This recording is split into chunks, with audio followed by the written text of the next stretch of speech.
আসসালামু আলাইকুম, আশা করি আপনারা সব অনেক ভালো আছেন। আজকে আপনার নিয়ে এসেছিল স্যামসাং গ্যালাক্সি M35, অর্থাৎ এই ফোনটা। এটা একটা 5G ফোন, রাইট নাও খুব ভালো প্রাইসে ভালো কনফিগারেশন প্রোভাইড করতেছে। বাট এই ফোনটা দিয়ে যখন আমরা ফোনে কথা বলেছি তখন দেখা গিয়েছে যে ফেসে টাচ লেগে ফোন কেটে যাচ্ছে, অর্থাৎ কানের সামনে ফোন নিলে তো ডিসপ্লে বন্ধ হয়ে যাওয়ার কথা, সেটা ঠিকঠাক মতো এই ফোন করতে পারে না। তার পাশাপাশি লো লাইটে এই ফোনটার ডিসপ্লেতে আমরা ফ্লিকারিং প্রবলেম পেয়েছি। এছাড়াও এই ফোনটার ক্যামেরা দিয়ে যখন আমরা ছবি তুলেছি একদম দুর্দান্ত লেভেলের ক্যামেরা পারফরমেন্স পেয়েছি। সো ওভারঅল এই ফোনটার অনেক ভালো দিক এবং অনেক নেগেটিভ দিক রয়েছে, যেগুলো নিয়ে আমরা আজকের ভিডিওতে ইন ডিটেলস আলোচনা করবো। সো আজকের এই ভিডিওটা দেখে দেন ডিসিশন নিয়েন আপনার এই ফোনটা কিনবেন কি কিনবেন না। সো চলুন তাহলে দেরি না করে শুরু করা যাক।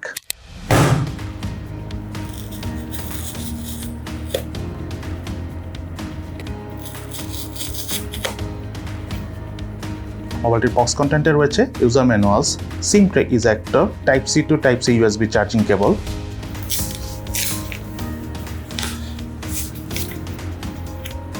এবং স্যামসাং গ্যালাক্সি M35 5G মোবাইলটি। এই মোবাইলটার ডিজাইন এবং আউটলুকের কথা বলতে গেলে মোবাইলটার বডি এবং ফ্রেম দুটোই পলিকার্বনেটের তৈরি, তবে রেয়ার প্যানেলে যে পলিকার্বনেট বা প্লাস্টিকের ফ্রেমটা রয়েছে এটা খুবই নিম্নমানের। তার পাশাপাশি ডিসপ্লেতে রয়েছিল গরিলা গ্লাস ভিক্টাস প্লাসের প্রোটেকশন। সেই সাথে এই ফোনটা বেশ মোটাসোটা এবং এই ফোনটার থিকনেস হলো 9.1 মিলিমিটার এবং ওয়েট হলো 222 গ্রাম। এবং সত্যি কথা বলতে ফোনটা কিন্তু চওড়ায় বেশ বড় এবং ওয়েট ডিস্ট্রিবিউশনও খুব একটা ভালো না। ফর দ্যাট রিজন আমাদের তো হাত অনেক বড়, যাদের হাত ছোট তাদের ইন হ্যান্ড এক্সপিরিয়েন্স খুবই বাজে হবে, এটা নিয়ে কোনো কনফিউশন নেই। তার পাশাপাশি প্রায় 222 গ্রাম মানে বুঝতেছেন প্রায় 101 কেজি ওজন। সো অনেক ভারী, আপনার লং টাইম ইউজে আপনার হাতের এই জায়গাটা ব্যথা করবে। সেই সাথে এই ফোনটাতে কোনো আইপি রেটিং নাই, অর্থাৎ ধুলাবালি পানি চিটা ফোটা লাগলে এই ফোনের ডিসপ্লে সহ ফোনে প্রবলেম হওয়ার চান্স রয়েছে। তার পাশাপাশি ফোনটা যেহেতু সুপার অ্যামোলেড প্যানেলের ডিসপ্লে, বাট ডিসপ্লেটা মোটামুটি মানে that's why side mounted fingerprint scanner দিয়েছে স্যামসাং এই ফোনে। এবং সাইড মাউন্টেড ফিঙ্গারপ্রিন্ট স্ক্যানারটিও যে ঠিকঠাক মতো অলওয়েজ কাজ করে তা না, অনেক ডিলে কাজ করে, যেটা স্যামসাংয়ে নর্মালি আমরা অন্য ফোনেও দেখি। বাট এই ফোনে ফিঙ্গারপ্রিন্ট স্ক্যানারের সবথেকে বড় কথা হলো পাওয়ার বাটন পোর্টটা একটু ভিতরের দিকে। সো আপনি একটু কষ্ট ফেস করবেন অনেক সময় টাচ করলে, ঠিকঠাক মতো আপনি হয়তো মিস টাচ হয়ে যেতে পারে, একটু কষ্ট হবে আর কি টাচ করতে। যাই হোক, তার পাশাপাশি এই ফোনটার পিক ব্রাইটনেস হলো 1000 নিটস এবং আউটডোরে যখন আমরা ইউজ করতে গিয়েছি আমি বলবো না যে লো ব্রাইটনেস জনিত প্রবলেম ছিল, বাট আরেকটু ব্রাইটার ডিসপ্লে হলে আরেকটু ভালো হতো। আর স্যামসাং নিজেরাই ডিসপ্লে তৈরি করে, সো সেই হিসাবে আমি মনে করি ডিসপ্লে আসলেই একটু ভালো দেওয়া উচিত ছিল। তার পাশাপাশি এই ফোনটাতে স্পিকার রয়েছে, স্টেরিও স্পিকার রয়েছে, সাউন্ড পারফরমেন্স সত্যিকার অর্থে খুবই ভালো। আমাদের সাউন্ড শুনে এবং কন্টেন্ট ওয়াচ করে খুবই ভালো লেগেছে। এবং এই ফোনটা যদি এবং বাটন এবং পোর্টসের কথা বলতে চাই, রাইট সাইডে রয়েছিল ভলিউম রকার এবং পাওয়ার বাটন। এই পাওয়ার বাটনটাই সাইড মাউন্টেড ফিঙ্গারপ্রিন্ট স্ক্যানার হিসেবে কাজ করে। মোবাইলের লেফট সাইডে রয়েছিল সিম কার্ড ট্রে, যাতে দুটো সিম কার্ড ইউজ করার পাশাপাশি রয়েছে এক্সটার্নাল মেমোরি কার্ড ইউজ করার সুবিধা। মোবাইলটির উপর অংশে রয়েছিল নয়েজ ক্যান্সেলেশন মাইক, মোবাইলটির নিচের অংশে রয়েছিল মেইন স্পিকার, প্রাইমারি মাইক এবং USB type C charging port. একটা জিনিস আমাকে অবাক লাগছে, এই ফোনটা এত মোটা তারপরও কিন্তু কোনো হেডফোন জ্যাকের পোর্ট নেই, যেটা থাকলে ভালো হতো, বিকজ এত মোটা ফোনে হেডফোন জ্যাকের পোর্ট না থাকলে কেমনই জানি লাগে। যাই হোক, এই ফোনটাতে রয়েছিল 6000 মিলিঅ্যাম্পিয়ারের ব্যাটারি এবং সাথে কোনো চার্জার না থাকলেও এই ফোনটা হাইস্ট 25 ওয়াটের চার্জার সাপোর্ট করে। আমরা 18 ওয়াটের চার্জার দিয়ে ফোনটা চার্জ দিয়েছি, প্রায় 3.5 ঘন্টার মতো সময় লেগেছে ফোনটা ফুল চার্জ হতে। তবে একবার চার্জ হওয়ার পর ফোনটা থেকে আমরা মোটামুটি অল অ্যাবাউট 1.5 দিনের কাছাকাছি চার্জ ব্যাকআপ পেয়েছি। ইনফ্যাক্ট সত্যি কথা বলতে বেসিক ইউজ করে আমরা 2 দিনের থেকে একটু বেশিও চার্জ ব্যাকআপ পেয়েছি। বাট ফোনটা যখন আমরা টানা ইউজ করেছি, মানে টানা গেমিং, টানা যখন ইন্টারনেট ব্রাউজ করেছি, তার পাশাপাশি টানা যখন দেখা গেল যে আমরা মিডিয়া কনজিউম ভিডিও বা দেখা গেলো মুভি দেখেছি, তখন এই ফোনটার স্ক্রিন অন টাইম পেয়েছিল 5 ঘন্টার মতো। সো 6000 মিলিঅ্যাম্পিয়ার ব্যাটারি হলেও টানা ইউজেসে আমার কাছে এটা 5000 মিলিঅ্যাম্পিয়ারের ব্যাটারি ফোন মনে হয়েছে। সেই সাথে মোবাইলটাতে রয়েছিল অ্যান্ড্রয়েড 14 অপারেটিং সিস্টেম এবং সেই সাথে ইউআই হিসাবে রয়েছিল স্যামসাংয়ের ওয়ান ইউআই 6.1। এবং সত্যি কথা বলতে স্যামসাংয়ের ইউআই খুবই ভালো, দুর্দান্ত লেভেলের। তার পাশাপাশি কোনো ধরনের কোনো আননেসেসারি অ্যাপস বা ব্লটারের নাই। সো আমরা একদম কমফোর্টেবলভাবে ইউআইটা ইউজ করতে পেরেছি। কোনো ল্যাগিং, ফ্রেম ড্রপ, কোনো ধরনের কোনো ইস্যুস এই ফোনটার ইউআই থেকে পাইনি। একদম বাটার স্মুথ ইউআই পারফরমেন্স পেয়েছি এই ফোনটা থেকে। অ্যামোলেড ডিসপ্লেটা হলো 6.6 ইঞ্চি সাইজের সুপার অ্যামোলেড প্যানেলের ডিসপ্লে, সাথে রয়েছে 120 রিফ্রেশ রেট এবং ডিসপ্লে রেজুলেশন হলো 2340x1080 পিক্সেল, পিক্সেল ডেন্সিটি হলো 390 পিপিআই। এবং ডিসপ্লে চিন এবং বেজেল এরিয়ার কথা বলতে গেলে চারদিক থেকে চিন বেজেল সবই মোটা, তবে সিমেট্রিক্যাল টাইপ, দেখতে ওভারঅল তো খারাপ লাগে না। সেই সাথে এই ফোনটা ঠিক ডিসপ্লের মাঝখানে রয়েছিল পাঞ্চল সেলফি ক্যামেরা এবং এই মোবাইলটাতে রয়েছিল হোয়াইট ভাইন L1 এর সাপোর্ট। এই মোবাইলটাতে প্রসেসর হিসাবে রয়েছিল Exynos 1380 প্রসেসর।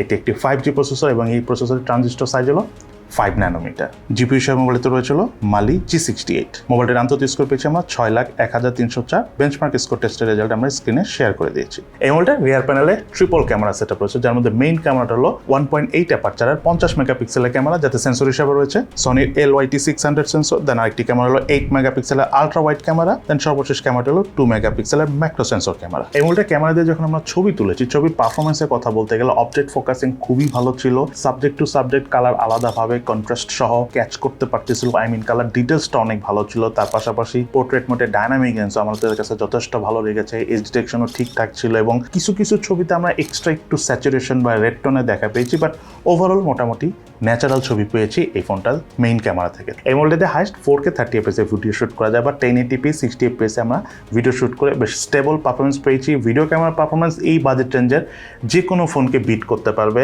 এই ফোন দিয়ে যদি আপনারা ভিডিও শুট করেন তখন এটা আপনারা নিজেরাই বুঝবেন। তার পাশাপাশি এই মোবাইলটার ফ্রন্ট ফেসে রয়েছিল 13 মেগাপিক্সেলের সেলফি ক্যামেরা, এবং সেলফি ক্যামেরার পারফরমেন্স ওভারঅল ঠিকঠাক আছে, আমি অনেক বেশি ভালো বলবো না। আর একটু স্যাচুরেশন দরকার ছিল, একটু কালার বুস্ট হলে ভালো লাগতো। তবে সেলফি ক্যামেরা থেকে আমরা মোটামুটি ন্যাচারাল ছবি পেয়েছি, কালার ডিটেলস অনেক ভালো ধরে রাখতে পারছিল, পোর্ট্রেট মোডে ডায়নামিক রেঞ্জ খুব ভালো ছিল, এজ ডিটেকশন মোটামুটি মানের ছিল। আর এই মোবাইলটাতে ক্যামেরা টু API সাপোর্ট নেই, সো আপনি চাইলে ইন ফিউচারে এই মোবাইলটাতে ম্যানুয়াল ক্যামেরা অর্থাৎ জিকেম ইউজ করতে পারবেন না। দেন এই মোবাইলটা গেমিং পারফরমেন্সের কথা বলতে গেলে মোবাইলটাতে আমরা পাবজি গেমসটা প্লে করেছি, মোটামুটি ভালো গ্রাফিক্স সেটিংয়ে খেলা যায়। জাইরো ডিলের আমরা দেখা পাই নাই, লং টাইম স্মুথ গেমিং করেছি। তবে গেম প্লেতে ফোনটা বেশ ভালোই হিট হয়, মেইনলি এক্সিনোসের এই 1380 প্রসেসরের কারণে হিটটা হয়। তার পাশাপাশি এটা ব্যাটারিটাও তো অনেক বড়, 6000 mAh, সো সব কিছু মিলে হিটটা একটু বেশি হয়। তবে হিট হলেও গেম প্লেতে আবার ল্যাগ করে না, আর কিছুক্ষণ সময় দিলে আবার ফোনটা আগের মতো ঠান্ডাও হয়ে যায়। তার পাশাপাশি এই ফোনটা দিয়ে আমরা অ্যাশফার গেমসটা খেলেছি। গেমিং পারফরমেন্স ওভারঅল ঠিকঠাক আছে, কালার অ্যাকুরেসি কালার ডিটেলস অনেক ভালো ছিল, আর ডিসপ্লে বড় হওয়ার কারণে অ্যাশফার টাইপ গেমস খেলে আমাদের কাছে অনেক ভালো লেগেছে। এবং এই মোবাইলের প্রাইসের কথা বলতে গেলে আমার হাতে থাকে এই মোবাইলটা হলো 6GB র্যাম 128GB স্টোরেজ ভ্যারিয়েন্টে, যার র্যামের টেবিল ডিডার 4X এবং স্টোরেজটা হলো UFS 2.2। এবং এই মোবাইলটার রাইট নাও প্রাইস হলো 21,000 টাকা থেকে 22,500 বা 23,000 টাকার মধ্যে। যাই হোক, এই ফোনটার বেশ কিছু ভালো দিক রয়েছে এবং তার পাশাপাশি বেশ কিছু ল্যাকিংস রয়েছে, সেগুলো নিয়ে আমরা এখন আলোচনা করব। প্রথমে যদি এই ফোনটার ল্যাকিংসের কথা বলি, নাম্বার 1 যে বিষয়টা সবার আগে আমার কাছে ভালো লাগেনি সেটা হলো এই ফোনটা চওড়াটা সমস্যা না, সমস্যা হলো এটা অনেক ভারী, অনেক মোটা। সো যাদের হাত অনেক বড় তাদের জন্য মোটামুটি ঠিকঠাক আছে, কিন্তু যাদের হাত ছোট তাদের জন্য এটা অনেক কষ্ট হবে, বিকজ অনেক ভারী হওয়ার কারণে আপনার হ্যান্ড রিস্টে কিছুদিন পর্যায়ে ব্যথা করবে। বাট এটা গেল ফিজিক্যাল প্রবলেম। তার পাশাপাশি এই ফোনটাতে কোনো IP রেটিং নেই, সো ধুলাবালি বৃষ্টি পানি চিটাপটা লাগলে প্রবলেম হবে। আর এত মোটা ফোন নাই হেডফোন জ্যাকের পোর্ট, আই থিঙ্ক হেডফোন জ্যাকের পোর্ট নর্মালি দিয়ে দেওয়া যায় এত মোটা ফোনের মধ্যে, বাট স্যামসাং দেয়নি। তার পাশাপাশি ডিসপ্লে খুবই ভালো, ডিসপ্লে নিয়ে কোনো কনফিউশন নেই, বাট ডিসপ্লে ব্রাইটনেসটা আরেকটু বেশি হওয়া উচিত ছিল। 1000 নিটস হিসাবে এটা আমার কাছে একটু ডার্ক মনে হয়েছে, যখন আমরা দুপুরের দিকে ফোনটা ইউজ করেছি আউটডোরে, তখন একটু বেশি হলে হয়তো এটা হতো না। দেন এই ফোনটার ব্যাটারি হলো 6000 mAh, বাট আপনার ফোনটা যদি আইডল অবস্থায় রেখে দেন খুব ভালো চার্জ ব্যাকআপ পাবেন, মানে খুব একটা ইউজ না করলে। কিন্তু ফোনটা যখন আপনার টানা ইউজ করবেন আপনার মনে হবে না এটা 6000 mAh ব্যাটারি ফোন, এটা তখন 5000 mAh ব্যাটারি ফোনের মতোই চার্জ ব্যাকআপ দিবে। দেন ফোনটা হিট হয়, স্পেশালি গেমিং করার সময় খুব হিট হয়। আবার যখন আমরা মোবাইল ডাটা দিয়ে লং টাইম ভিডিও দেখেছি তখন হিট হয়। মোবাইল ডাটা ইউজ করলে ফোন হিট হয়, বাট এটা একটু বেশি হিট হয়, তবে ল্যাগ ইস্যুসটা আবার আমরা পাইনি। তার পাশাপাশি এই ফোনটার ভার্চুয়াল প্রক্সিমিটি সেন্সর রয়েছে, এটা কোনো বড় মেজর প্রবলেম না, এখনকার অনেক ফোনেই থাকে। কিন্তু যে বিষয়টা হলো এই প্রক্সিমিটি সেন্সরটা ঠিকঠাক মতো অনেক সময় কাজ করে না, অর্থাৎ আপনি যখন ফোনে কথা বলবেন অটোমেটিক কিন্তু ডিসপ্লে অফ হয়ে যাওয়ার কথা, কিন্তু অফ হয় না। তখন যে জিনিসটা হয় আপনার ফেসে টাচ লেগে ফোন কেটে যায়। সো এটা একটা প্রবলেম, অনেক সময় কল মিউটও হয়ে যায় কথা বলার সময়, এটা আমার কাছে একটু প্রবলেম মনে হয়েছে। তার পাশাপাশি লো লাইটে অনেক সময় আমরা ডিসপ্লে ফ্লিকার প্রবলেম পেয়েছি, সবসময় পাইনি, মাঝে মাঝে পেয়েছি।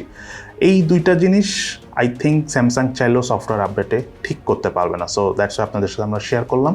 তার পাশাপাশি এই ফোনটার ডিসপ্লেটা কিন্তু সুপার অ্যামোলেড প্যানেলের display, so in display fingerprint scanner easily দেওয়া যেত, বাট বুঝলাম স্যামসাং কস্ট কাটিং করে সাইড মাউন্টেড দিয়েছে, বাট সাইড মাউন্টেড ফিঙ্গারপ্রিন্ট স্ক্যানারটা কিন্তু খুব একটা পারফেক্ট পজিশনে নাই, নাম্বার 1। নাম্বার 2 হলো পাওয়ার বাটনটা একটু ভিতরের দিকে, সো আপনি অনেক সময় মিস টাচ হবে, অর্থাৎ ফিঙ্গারপ্রিন্ট স্ক্যানারটা আপনার অ্যাকুরেটলি ফিঙ্গার বসিয়ে আনলক করতে পারবেন না, এদিক সেদিক চলে যাবে। এবং তার পাশাপাশি ফিঙ্গারপ্রিন্ট স্ক্যানার অর্থাৎ এই আনলকিংটা একটু স্লো। স্যামসাং এমনিও স্লো, বাট এটা একটু বেশি স্লো। সো আপনাদের কাছে আমার একটা রিকোয়েস্ট থাকবে, আপনারা এই ফোনটা কিনলে সাইড মাউন্টেড ফিঙ্গারপ্রিন্ট স্ক্যানারটা ইউজ করেন না, নর্মাল টিন কোড ইউজ করেন, কমফোর্টেবলভাবে ইউজ করতে পারবেন। যাই হোক, এত কিছুর ভিড়ও এই ফোনটার বেশ কিছু ভালো দিক রয়েছে। নাম্বার 1 হলো এই ফোনটার ডিসপ্লের কোয়ালিটি। অ্যাকচুয়ালি স্যামসাং ফোনের ডিসপ্লে কোয়ালিটি ভালো হয়, সো এই ফোনটার ডিসপ্লের কোয়ালিটি অনেক ভালো। ব্রাইটনেস একটু কম, এটাই মেইন ইস্যু। বাট আমরা যখন মিডিয়া কনজিউম করেছি, ভিডিও দেখেছি এবং গেমিং করেছি, কালার অ্যাকুরেসির কারণে আমাদের কাছে খুবই ভালো লেগেছে।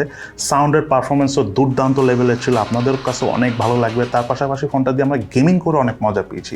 এটা নিয়ে কোনো কনফিউশন নেই যে গেমিং করতে আপনাদের খারাপ লাগবে, বাট ফোনটা হিট হয়, ওইটা একটু প্রবলেম। তখন ফোনটা আবার কিছুক্ষণ রেখে দিলে আবার ঠান্ডা হয়ে যায়। এবং সেই সাথে এই ফোনটার ইউআই কিন্তু অনেক নিট অ্যান্ড ক্লিন। স্যামসাংয়ের ওয়ান ইউআই সম্বন্ধে আপনারা জানেন। আর সত্যি কথা বলতে স্যামসাংয়ের ফোনে অনেকগুলো মেজর আপডেট পাওয়া যায়। অ্যান্ড্রয়েডে দেখা যাবে 3টা আপনি আপডেট পাবেন মিনিমাম, তার পাশাপাশি আদার সফটওয়্যার আপডেটগুলো পাবেন।